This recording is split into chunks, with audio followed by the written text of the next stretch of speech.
ಜಮ್ಮು ಕಾಶ್ಮೀರದಲ್ಲಿ ಸೇನಾ ಭದ್ರತೆ ಹೆಚ್ಚಳವನ್ನ ಮಾಡಿದ್ದಾರೆ. ಆಮೇಲೆ ಏನು ಕ್ರಮ ತಗೊಳ್ತಾರೆ, ಅದು ಬೇರೆ ವಿಚಾರ. ಈಗ ಆತಂಕದಲ್ಲಿ ಶ್ರೀನಗರ ತೊರಿತಾ ಇದ್ದಾರೆ ಪ್ರವಾಸಿಗರು. ಬೇರೆ ಆಪ್ಷನ್ ಇಲ್ಲ. ಶ್ರೀನಗರ ಏರ್ಪೋರ್ಟ್ನಲ್ಲಿ ಪ್ರವಾಸಿಗರ ದಟ್ಟಣೆ ಹೆಚ್ಚಾಗಿದೆ. ಜನ ವಾಪಸ್ ಬರ್ತಾ ಇದ್ದಾರೆ. ಆತಂಕ ಸಹಜವಾಗಿ ಇದ್ದೇ ಇರುತ್ತೆ. ಏರ್ಪೋರ್ಟ್ನಲ್ಲಿ ಕಿಕ್ಕಿರಿದು ಸಾವಿರಾರು ಸಂಖ್ಯೆಯಲ್ಲಿ ಜನ ಸೇರ್ಕೊಂಡಿದ್ದಾರೆ. ಪ್ರಯಾಣಿಕರಿಗಾಗಿ ಶ್ರೀನಗರ ಏರ್ಪೋರ್ಟ್ನ ಬಳಿ ಟೆಂಟ್ ವ್ಯವಸ್ಥೆಯನ್ನು ಮಾಡಿಕೊಂಡಿದ್ದಾರೆ. ಇದೇ ಭಯವನ್ನ ಹುಟ್ಟಿಸುವಂತ ಕೆಲಸಕ್ಕೇನೆ ಆ ಭಯೋತ್ಪಾದಕರು ಮುಂದಾಗಿದ್ದಿತ್ತು. ಇನ್ಯಾವ ಅನುಮಾನ ಇಟ್ಕೊಳ್ಳೋಕೆ ಬಿಡಿ. ಆ ಹೇಡಿಯ ಉಗ್ರರು ಮಾಡಿರುವಂತ ಕೆಲಸ ಈ ಭಯ ಹುಟ್ಟಬೇಕು. ಜಮ್ಮು ಕಾಶ್ಮೀರದಲ್ಲಿ ಯಾರು ಬೇರೆಯವರು ಬರಬಾರದು. ಈ TRF ಏನಿದೆ, ದ ರೆಸಿಸ್ಟೆನ್ಸ್ ಫ್ರಂಟ್ ಅಂತ ಏನೀಗ ಈ ಕೆಲಸವನ್ನ ಕೃತ್ಯವನ್ನ ಎಸಗಿದೆ, ಈ ಕಚಡಗಳು, ಈ ಹೇಡಿಗಳು, ಅವ್ರಿಗೆ ಉದ್ದೇಶ ಏನು ಅಂತಂದ್ರೆ ಅಲ್ಲಿ ಕಾಶ್ಮೀರದ ಜನ ಬಿಟ್ಟು ಇನ್ಯಾರು ಕೂಡ ಅಲ್ಲಿಗೆ ಬರೋ ಹಾಗಿಲ್ಲ ಅಂತ ಹೇಳಿ. ಅಲ್ಲಿ ಯಾರು ಬರೋ ಹಾಗಿಲ್ಲ. ಯಾಕೆಂದ್ರೆ ಬಂದು ಬಿಟ್ರೆ ಅದು ಅಭಿವೃದ್ಧಿ ಆಗಿಬಿಟ್ರೆ ಆಮೇಲೆ ಅವ್ರ ಕೈ ವಶ ತಪ್ಪಿಬಿಡುತ್ತೆ ಅಲ್ಲ. ಅದಕ್ಕೋಸ್ಕರ ಭಯವನ್ನು ಹುಟ್ಟಿಸುವಂತ ಕೆಲಸ. ಆಮೇಲೆ ಈಗಾಗಲೇ ಅಲ್ಲಿ ಪ್ರತಿಭಟನೆಗಳು ನಡೀತಾ ಇದೆ. ಈ ಪ್ರತಿಭಟನೆಗಳನ್ನು ಅವಕಾಶ ಮಾಡಿಕೊಡಬಾರದು. ಯಾಕೆ ಅಂತಂದ್ರೆ ಪಾಕಿಸ್ತಾನ ಬಯಸೋದು ಅದನ್ನೇ. ಈ ರೀತಿಯಾಗಿ ಪ್ರತಿಭಟನೆಗಳಾದಾಗ ಸಮುದಾಯಗಳ ನಡುವೆ ಗಲಾಟೆಗಳಾಗಬೇಕು. ಅವಾಗ ಖುಷಿ ಸಿಗುತ್ತೆ ಅವ್ರಿಗೆ. ಹಾಲು ಕುಡಿತಾರೆ ಅವರು. ಈ ರೀತಿ ಹಿಂದೂ ಮುಸ್ಲಿಂ ಅನ್ನುವಂಥದ್ದನ್ನು ವಿಭಾಗ ಮಾಡುವಂಥ ಕೆಲಸಕ್ಕೆ ಮುಂದಾಗ್ತಾ ಇರೋದು. ಇದನ್ನು ಜಸ್ಟ್ ಅಬ್ಸರ್ವೇಷನ್ ನಾನು ನೋಡ್ತಾ ಇದ್ದೆ. ಅನೇಕ ಕಡೆಗಳಲ್ಲಿ ಕೇಳಿ ಬರ್ತಾ ಇದ್ದ ವಿಶ್ಲೇಷಣೆಗಳು ಹೇಗಿದೆ ಅಂತಂದರೆ, ಈ TRF ಉದ್ದೇಶ ಏನು ಅಂತಂದರೆ ಅಲ್ಲಿ ಜಮ್ಮು ಕಾಶ್ಮೀರದ ಜನ ಬಿಟ್ಟು ಇನ್ಯಾರೂ ಅಲ್ಲಿಗೆ ಹೋಗೋ ಹಾಗಿಲ್ಲ. ಹಾಗಾಗಿನೇ ಶ್ರೀನಗರದಿಂದ public TV ground report, Kashmir ತೊರಿತಾ ಇದ್ದಾರೆ ಪ್ರವಾಸಿಗರು. ಈಗಾಗಲೇ ಬುಕಿಂಗ್ ಟಿಕೆಟ್ ಅನ್ನ ಕ್ಯಾನ್ಸಲ್ ಮಾಡ್ತಾ ಇದ್ದಾರೆ ಪ್ರವಾಸಿಗರು. ಅಂದ್ರೆ ಬೇರೆ ಬೇರೆ ಕಡೆಗೆ ಹೋಗಿದ್ರಲ್ವಾ ಅಲ್ಲಿಗೆ. ಶ್ರೀನಗರದಿಂದ ಪಬ್ಲಿಕ್ ಟಿವಿ ಗ್ರೌಂಡ್ ರಿಪೋರ್ಟ್ ಅನ್ನ ನೀಡ್ತಾ ಇದೆ. ನನ್ನ ಸಹೋದ್ಯೋಗಿ ಶಬೀರ್ ಅಲ್ಲಿಗೆ ಹೋಗಿದ್ದಾರೆ. ಪ್ರವಾಸಿಗರೆಲ್ಲ ಈಗ ಕಾಶ್ಮೀರವನ್ನ ತೊರೆದು ಬರ್ತಾ ಇದ್ದಾರೆ. ಈಗಾಗಲೇ ಬುಕಿಂಗ್ ಟಿಕೆಟ್ ಅನ್ನ ಕ್ಯಾನ್ಸಲ್ ಮಾಡ್ತಾ ಇದ್ದಾರೆ ಪ್ರವಾಸಿಗರು.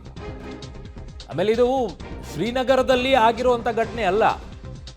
ಶ್ರೀನಗರಕ್ಕೂ ಮತ್ತೆ ಈ ಘಟನೆ ನಡೆದಿರುವಂತ ಜಾಗಕ್ಕೂ ಬಹಳ ದೂರ ಇದೆ. ಪುಲ್ವಾಮಾ ಏನಾಯ್ತು, ಆ ಪುಲ್ವಾಮಾ ಘಟನೆ ಏನಿದೆ ಅಲ್ಲಿಂದ 70 ಕಿಲೋಮೀಟರ್ದಲ್ಲಿರುವಂಥದ್ದು ಈ ಜಾಗ. ಅಲ್ಲಿ ನಡೆದಿರೋದು ಪಹಲ್ಗಾಮ್. ಶ್ರೀನಗರ ಅಲ್ಲಿ ಬೇರೆ ಕಡೆಗಿದೆ. ಶ್ರೀನಗರದಲ್ಲಿ ಸಮಸ್ಯೆ ಇಲ್ಲ. ಅನಂತನಾಗ್ ಡಿಸ್ಟಿಕ್ ಬರುತ್ತೆ ಗೊತ್ತಾ ನಿಮಗೆ. ಆ ಡಿಸ್ಟಿಕ್ಕಿನ ಈ ಭಾಗದಲ್ಲಿ ಕಾಣಿಸಿಕೊಳ್ಳುವಂಥದ್ದರ ಸರೌಂಡಿಂಗ್ ಅಲ್ಲಿ ಆಗಿರುವಂಥದ್ದು ಇದು. ಅನೇಕರು ಅನೇಕ ರೀತಿಯಾಗಿ ಬಾಯಿ ಬಿಡ್ತಾ ಇದ್ದಾರೆ. ನಾಯಕರುಗಳು ದೇಶದಲ್ಲಿ ಕುತ್ಕೊಂಡ್ಬಿಟ್ಟು ಕಳಿಸಬೇಕು ಅವರನ್ನು. ಅವ್ರ ಕ್ಷೇತ್ರಗಳಲ್ಲಿ ಏನು ಕಡದ ಗುಡ್ಡೆ ಹಾಕಿದ್ದಾರೆ ಅನ್ನೋದು ಗೊತ್ತಾಗುತ್ತೆ. ಒಂದು ಕ್ಷೇತ್ರವನ್ನು ನಿಭಾಯಿಸೋಕ್ಕಾಗದೇ ಇರುವಂಥ ಯೋಗ್ಯತೆ ಇಲ್ಲದೆ ಇರುವಂಥ ನಾಯಕರುಗಳು ದೇಶದಲ್ಲಿ ಭದ್ರತೆ ವಿಚಾರದಲ್ಲಿ ಏನು ಮಾತನಾಡ್ತಾರೆ ಅಂತಂದರೆ, ನಿಮ್ಮ ಕ್ಷೇತ್ರ ನೋಡ್ಕೊಳ್ರಿ. 2 ಲಕ್ಷ 3 ಲಕ್ಷ ಇರುವಂಥ ಜನಸಂಖ್ಯೆಯನ್ನು ನಿಭಾಯಿಸೋಕ್ಕಾಗದೇ ಇರುವಂಥ ಯೋಗ್ಯತೆ ಇಲ್ಲದೆ ಇರುವಂಥ ಶಾಸಕರು ದೇಶದ ಬಗ್ಗೆ, ದೇಶದ ಭದ್ರತೆಯ ಬಗ್ಗೆ ಮಾತನಾಡ್ತಾರೆ. ಅದನ್ನು ಮಾಡಬೇಕಾಗಿತ್ತು, ಇದನ್ನು ಮಾತನ್ನು ಮಾಡಬೇಕಾಗಿತ್ತು ಅಂತ. ಪಹಲ್ಗಾಮ್ನಲ್ಲಿ ನಡೆದಂತಹ ಭಯೋತ್ಪಾದಕ ದಾಳಿಯನ್ನ ಖಂಡಿಸಿ ಜಮ್ಮು ಮತ್ತು ಕಾಶ್ಮೀರದಲ್ಲಿ ಪ್ರತಿಭಟನೆಗಳು ನಡೀತಾ ಇದ್ದಾವೆ. ಮುಖ್ಯವಾಗಿ ಕಾಶ್ಮೀರದ ಶ್ರೀನಗರದ ಬೀದಿಗಳಲ್ಲಿ ಪ್ರತಿಭಟನೆಗಳು ನೋಡಲಿಕ್ಕೆ ಸಿಗ್ತಾ ಇದ್ದಾವೆ. ಈ ರೀತಿಯಾದಂತಹ ಘಟನೆಗಳು ನಡಿಬಾರ್ದು, ಇಂತಹ ಭಯೋತ್ಪಾದಕ ಚಟುವಟಿಕೆಗಳು ನಡಿಬಾರ್ದು ಅನ್ನುವಂತಹ ವಿಷಯವನ್ನು ಇಟ್ಕೊಂಡು ಪ್ರತಿಭಟನೆಯನ್ನು ನಡೆಸ್ತಾ ಇದ್ದಾರೆ. ನಾವೀಗ ಶ್ರೀನಗರದ ಲಾಲ್ ಚೌಕ್ನ ಮುಂಭಾಗದಲ್ಲಿದ್ದೀವಿ. ನೀವು ನೋಡ್ಬೋದು, ಐತಿಹಾಸಿಕ ಸ್ಥಳ ಲಾಲ್ ಚೌಕ್ನ ಕ್ಲಾಕ್ ಟವರ್. ಇಡೀ ದೇಶದ ಗಮನ ಸೆಳೆಯುವಂಥ ಸ್ಥಳ ಇದಾಗಿರುವಂಥದ್ದು. ಬಹುಶಃ ಇತಿಹಾಸದಲ್ಲಿ ಯಾವತ್ತೂ ಕೂಡ ಭಯೋತ್ಪಾದಕ ದಾಳಿಯಾದಂಥ ಸಂದರ್ಭದಲ್ಲಿ ಈ ರೀತಿಯಾದಂಥ ಪ್ರತಿಭಟನೆ ಲಾಲ್ ಚೌಕ್ನ ಕ್ಲಾಕ್ ಟವರ್ನ ಬಳಿಯಲ್ಲಿ ನೋಡಲಿಕ್ಕೆ ಸಿಕ್ಕಿರಲಿಲ್ಲ. ಇದೇ ಮೊದಲ ಬಾರಿಗೆ ಇಷ್ಟು ದೊಡ್ಡ ಪ್ರಮಾಣದಲ್ಲಿ ಬೆಳಗ್ಗೆಯಿಂದಲೂ ಕೂಡ ನಿರಂತರವಾಗಿ ಬ್ಯಾಚ್ಗಳಲ್ಲಿ ಜನರು ಬಂದು ತಮ್ಮ ಪ್ರತಿಭಟನೆಯನ್ನ ದಾಖಲು ಮಾಡಿ ಹೋಗುವಂತ ಕೆಲಸವನ್ನ ಇಲ್ಲಿ ಮಾಡ್ತಾ ಇದ್ದಾರೆ. ಸಾವಿರಾರು ಸಂಖ್ಯೆಯಲ್ಲಿ ಜನರು ನಿರಂತರವಾಗಿ ನೆರಿತಾ ಇರುವಂತದ್ದನ್ನ ಕೂಡ ನೀವು ಗಮನಿಸ್ತಾ ಹೋಗ್ಬೋದು.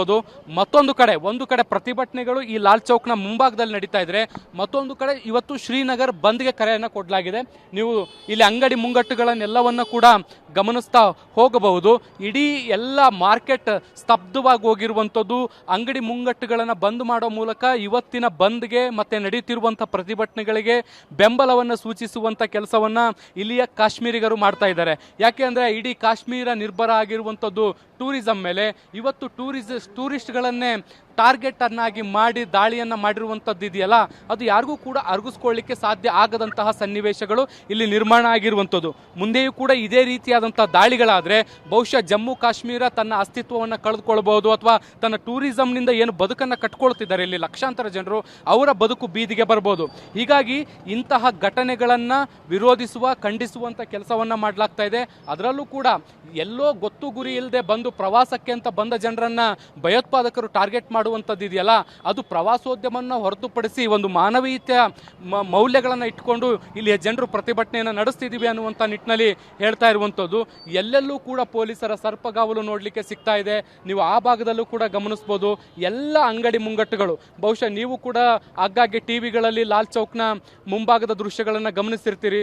ಅತಿ ಹೆಚ್ಚು ಜನಸ್ತೋಮ ನೆರೆಯುವಂಥ ಸ್ಥಳ ಇದಾಗಿತ್ತು. ಸೊ ಇವತ್ತು ಇಡೀ ಮಾರ್ಕೆಟ್ ಸ್ತಬ್ಧ ಆಗಿದೆ. ಕೇವಲ ಪ್ರತಿಭಟನಾಕಾರರನ್ನ ಹೊರತುಪಡಿಸಿದ್ರೆ ಇಲ್ಲಿ ನೋಡಲಿಕ್ಕೆ ಮತ್ತಾರು ಸಿಗ್ತಾ ಇಲ್ಲ. ಕ್ಯಾಮ್ರಾ ಪರ್ಸನ್ ಜಿತೇಂದ್ರ ಕುಮಾರ್ ಜೊತೆ ಶಬ್ಬೀರ್ ನಿಡಗುಂದಿ, ಪಬ್ಲಿಕ್ ಟಿವಿ, ಶ್ರೀನಗರ.